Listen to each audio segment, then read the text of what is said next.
Comecei a exercer o magistério no primeiro semestre de 1988. Então passa o tempo.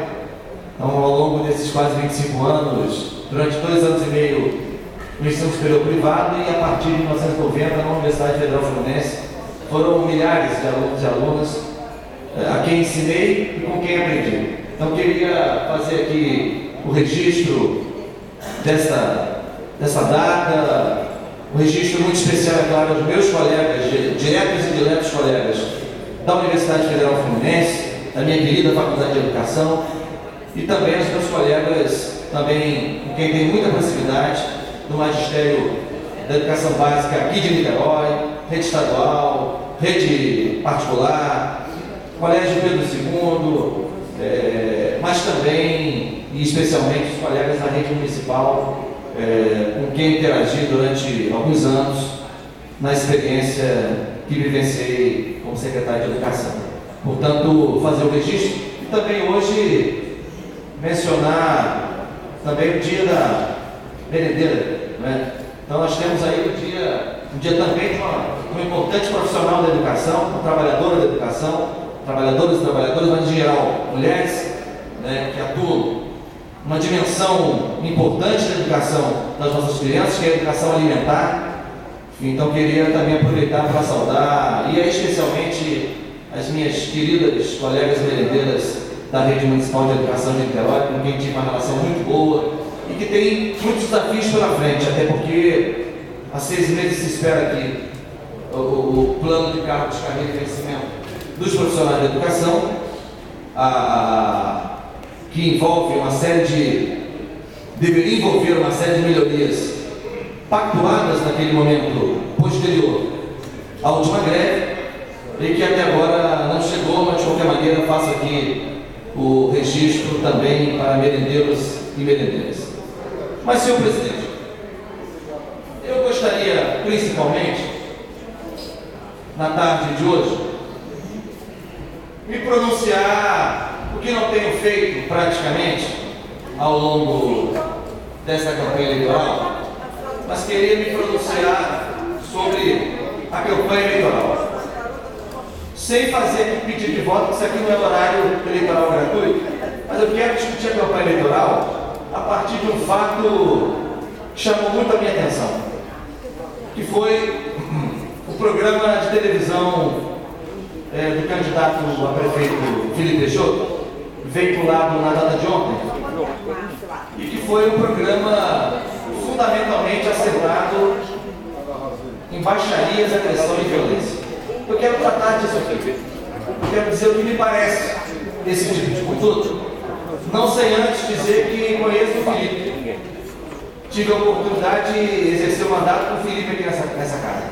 Fomos vereadores na mesma legislatura. Na verdade, fomos vereadores juntos em 2 legislaturas.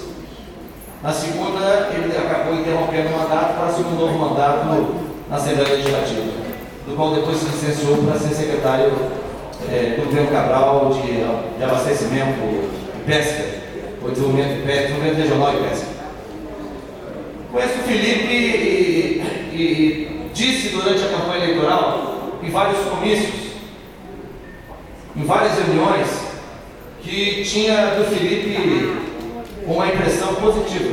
Conheço o Felipe, conheço sua família, conheço seu pai, conheço sua mãe educadora, colega profissional da educação, conheço o Paulo, conheço de todos nós aqui, que dirige, pilota uma entidade filantrópica de orientação espírita e que é mantenedora de uma creche comunitária ali na beira da lagoa, a creche Meimei. Portanto, conheço o Felipe, conheço sua família, e tenho referências. Tenho referências dessa família e desse grupo familiar, dessas pessoas, referências positivas. E disse isso durante a campanha várias vezes. Disse que, portanto, no entanto, a questão da campanha, o dilema da campanha, a equação da campanha, não residia na avaliação pessoal dos candidatos, como falam, de suas respectivas índoles, de suas características pessoais. Primeiro porque acho que, nesse aspecto, tanto um candidato quanto o outro que estão no segundo turno, são pessoas que têm conduta que não pode ser desabonada. Digo isso, disse esse comício e repito aqui. Até porque também isso não é um concurso, não é uma gincana, não é um festival de Miss Simpatia, né? É uma eleição.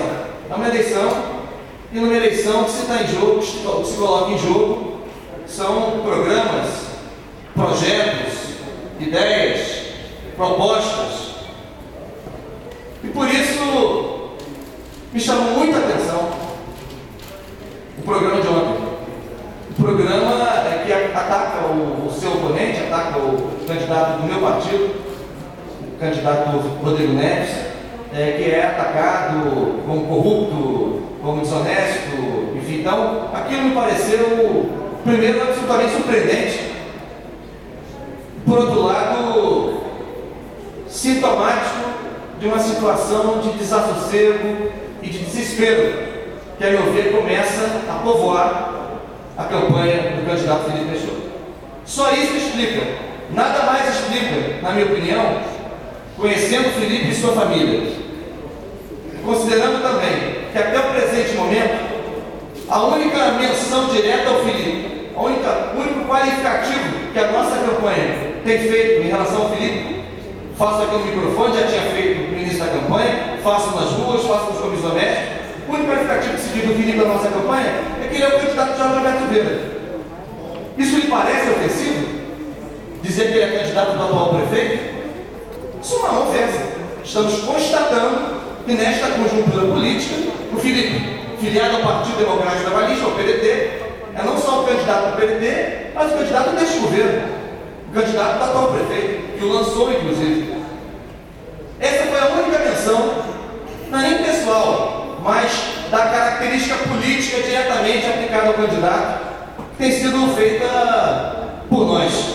Bom, como isso não é ofensivo, como isso não é agressivo, como isso não é desabonador, porque se o Felipe acha que é desabonador ser qualificado como candidato do Jorge, aí ele precisa fazer suas reflexões políticas e ir para o divã também.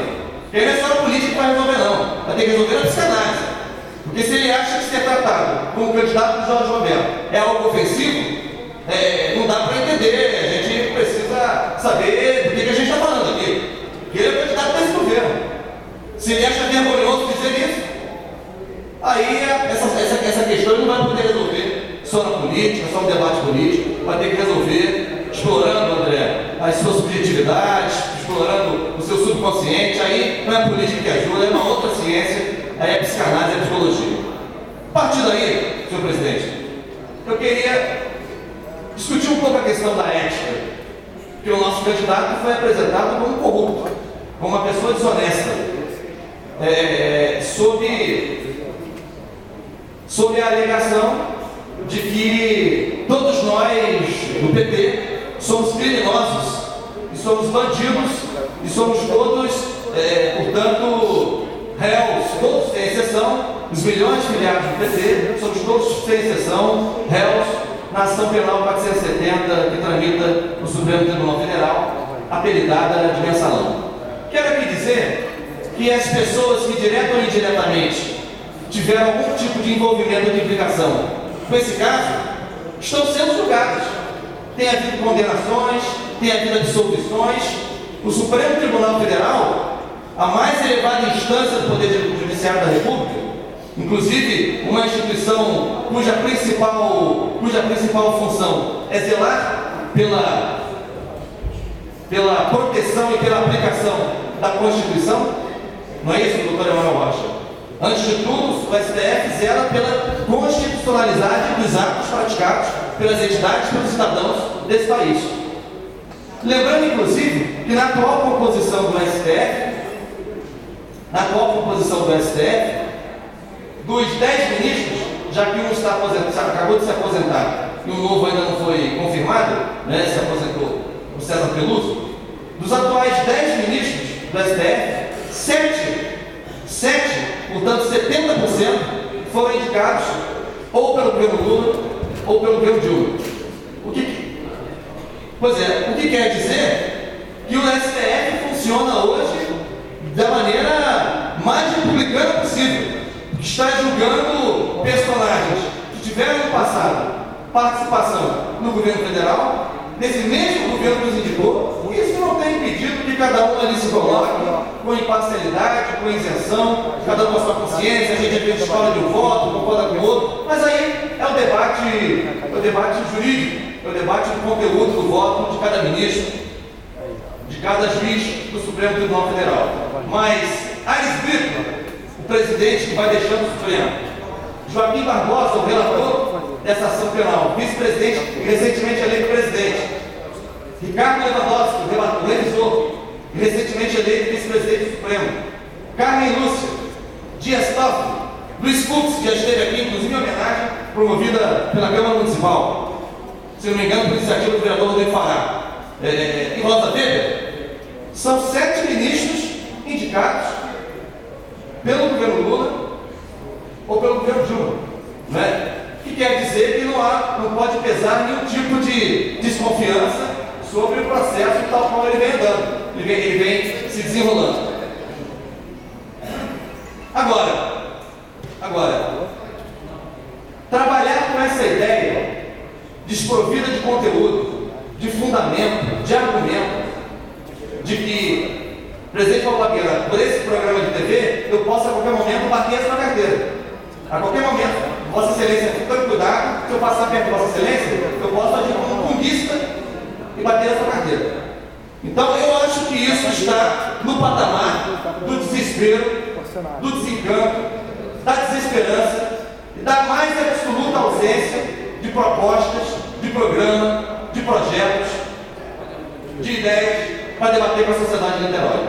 Quero lembrar que no primeiro turno, praticamente 70%, quase 70% dos eleitores dessa cidade, quando compareceram às urnas para escolher o seu candidato a prefeito, optaram pela mudança.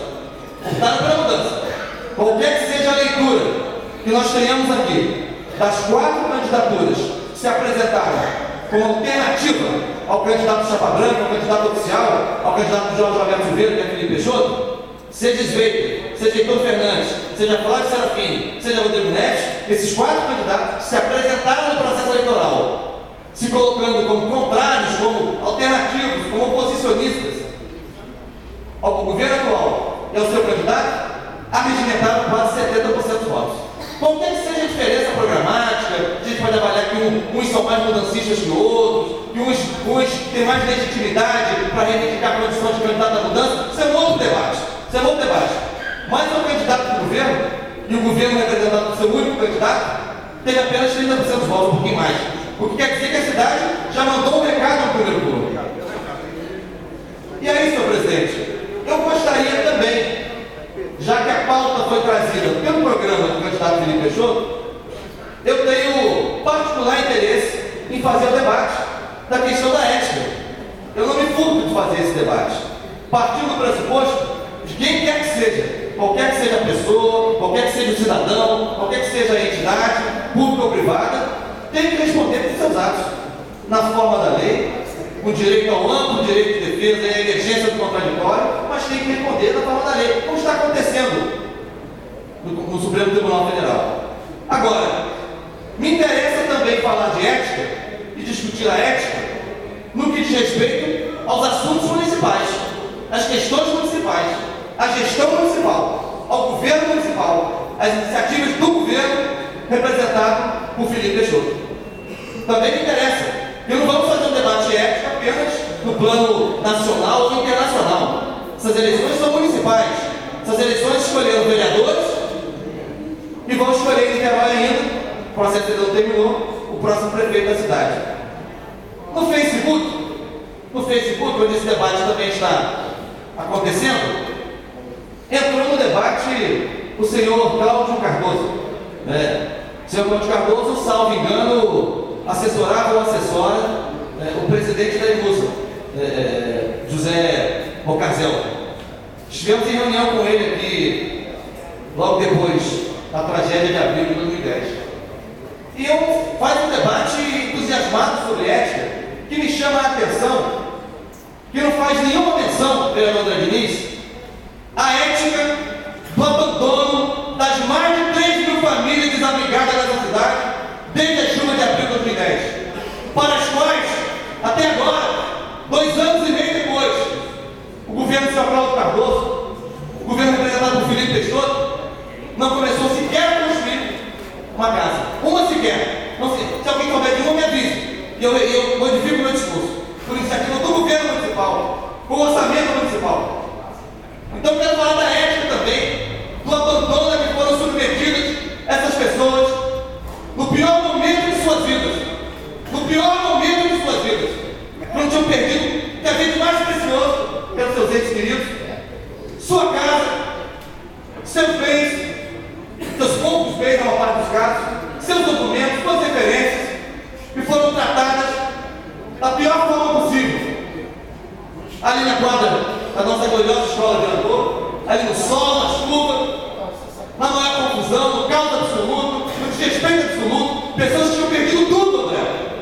Só não podiam perder o que restava, que era a dignidade.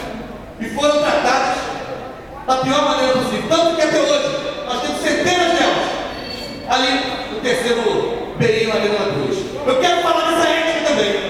Assim como quero falar